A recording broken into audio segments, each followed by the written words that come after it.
I've never watched a previews of this movie. I just got back from England where they had a classic Battlestar Galactica reunion convention. So all the stars of the original show were there. And along with, they actually brought in Aaron Douglas, who, by the way, who plays, you know, the crew chief, and he was a huge Battlestar Galactica fan. I mean, a huge Battlestar fan. And he was more than overjoyed to get a chance to hang out with all the original actors from the show.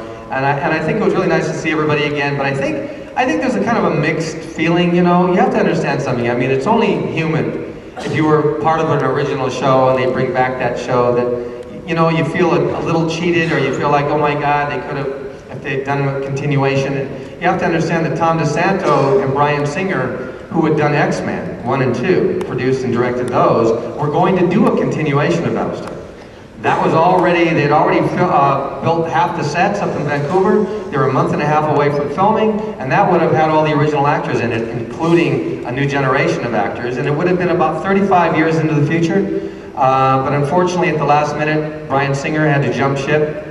The deal was for a network pickup over at Fox for a full season. And then the minute Bryan Singer had to go on to X-Men 2, they dropped the deal, all the sets were piled into crates and pulled away. The show went down, and then I think Tom went over to Sci-Fi Channel and tried to pitch a 4-hour miniseries of a continuation, but then they changed it. And I think the actors were so close to being part of a, you know, getting to be in an updated show, that it was very sad for them. So I think they have mixed feelings and conflicted feelings, but it has nothing to do with the cast or the crew of the new show. It's just because obviously they got very, very close to getting to come back and reprise their roles. And I think all those actors would have loved, I would have loved to have seen, even if it was a miniseries, and they just brought it back for one miniseries to kind of update it like they did with Star Trek, I think that would have been great. And then move on to doing a reimagined version would have been wonderful. But you know, the cost and the expense of that obviously was prohibitive, and they didn't do that. So, but I know right now that there is still a little talk. I just heard from Tom DeSanto and Glenn Larson that he thinks he got the rights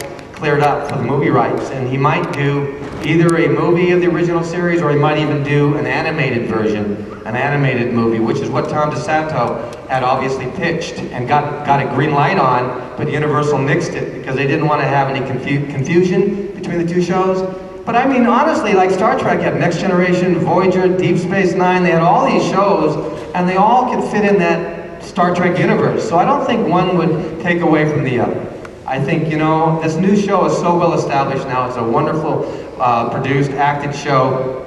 I don't think it needs to feel threatened by anybody or anything. So again, it would just give a chance for a lot of people to maybe get some resolution with the original show. So we'll see what happens. Stay tuned and look for the, you know, some of the news groups, and go over to BattlestarGalactica.com and you can check out and see what's going on there as well. Another question here. I want to leave